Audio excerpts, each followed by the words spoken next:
It is absolute insanity when you realize one guy is orchestrating that entire wall of sound.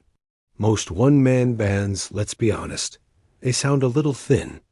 But this guy makes it sound like a full-blown orchestra that is currently on fire.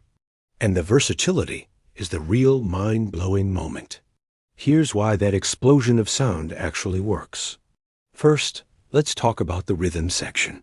He somehow manages to make these percussion tracks that sound like 20 drummers all going at once, feel incredibly heavy and chaotic, but without ever losing the pocket.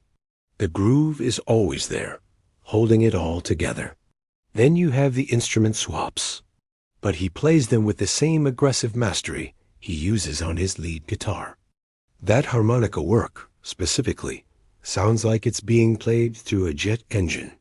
It's high speed, it's bluesy as hell, and it's just ferocious. And we have to talk about the grit. Homemade instruments like cigar box guitars and washboards gives it that authentic, raw, stomping sound. But then he layers in synths and horns. It's this wild blend of old-world grit and futuristic noise. Finally, those lead licks, they are completely unhinged. It's not just about the speed, it's the sheer attitude. He attacks the strings like he's trying to settle a grudge. It's just so rare to find someone who is a virtuoso on basically every instrument you could find in a music shop, and some you'd find in a scrapyard, and still chooses to keep it this raw and unfiltered. He's not just a musician, he's a one-man wrecking crew. After hearing him tear through everything from violins to kazoos, you have to wonder which instrument he's actually the deadliest on. It feels impossible, because it defies everything we think we know about modern music production. Usually, a sound that massive takes a 5-piece band, a producer, and a month locked away in a studio. So seeing one guy from Arkansas, who sometimes claims to be an alien, do it all with kazoos, saxophones, and that insane drum sound is a total brain breaker. So how does he pull off the impossible? Well, my theory is that he isn't just a musician. He's a master of overdubbing. He probably builds these tracks, layer by layer in some kind of creative fever dream. The mandolin, the horns, until the entire song is just vibrating with this raw energy. It's like a digital wall of sound that should collapse under its own weight. But his timing is so tight that everything stays perfectly locked in. The coolest part is the contrast.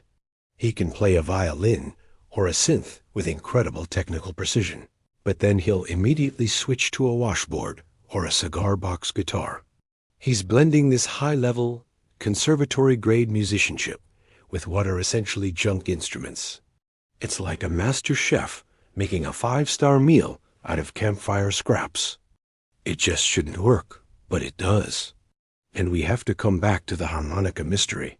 You're right, that harmonica work is some of the most aggressive I have ever heard. It's played with the speed and ferocity of a shredder guitar solo. Most people play the harmonica to sound folky or bluesy. He plays it like he's trying to tear a hole in the atmosphere. It's a weapon in his hands. My take?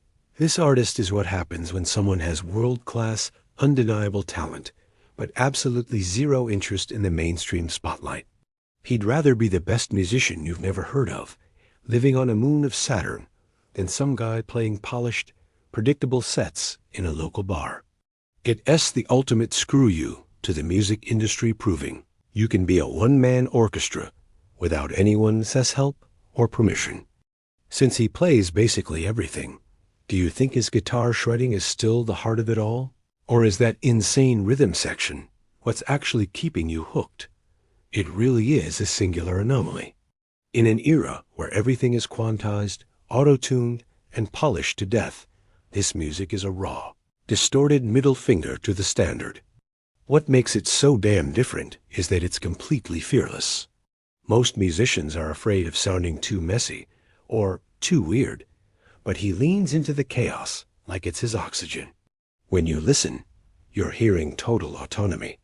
There is no producer in the room telling him to turn down the harmonica or simplify the drums. It's a 100% pure transmission directly from his brain to the internet. You're also hearing this Southern Space hybrid. You don't usually get virtuoso mandolin playing mixed with glitchy synths and lore about Saturn. It's like a backwoods hoedown suddenly happened on a spaceship, and the energy is infinite. It feels massive because it feels alive. It doesn't sound like a static recording. It sounds like a seismic event that just happened to be captured on a microphone. He has essentially created his own private genre. You can't even call it rock or blues or folk anymore. It has just its own thing. It's the ultimate outsider win because he has the insane, undeniable chops to back up the insane, wild concept. Are you going to follow the project to see what planet he lands on next? Or are you just going to let your brain recover from that guitar explosion? It's a total sensory overload, but that's the mark of a pure genius. They don't have a volume knob for their talent. He's basically the secret king of the underground, playing every single instrument better than most full bands while staying completely untethered from reality. The fact that he can pivot from a soul-crushing blues riff on a 3-string guitar to a distorted, kazoo-heavy punk anthem without breaking a sweat is what makes it so off the hook.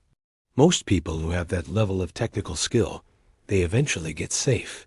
They get boring, but he stayed dangerous. You've basically discovered a one-man musical universe hidden in plain sight.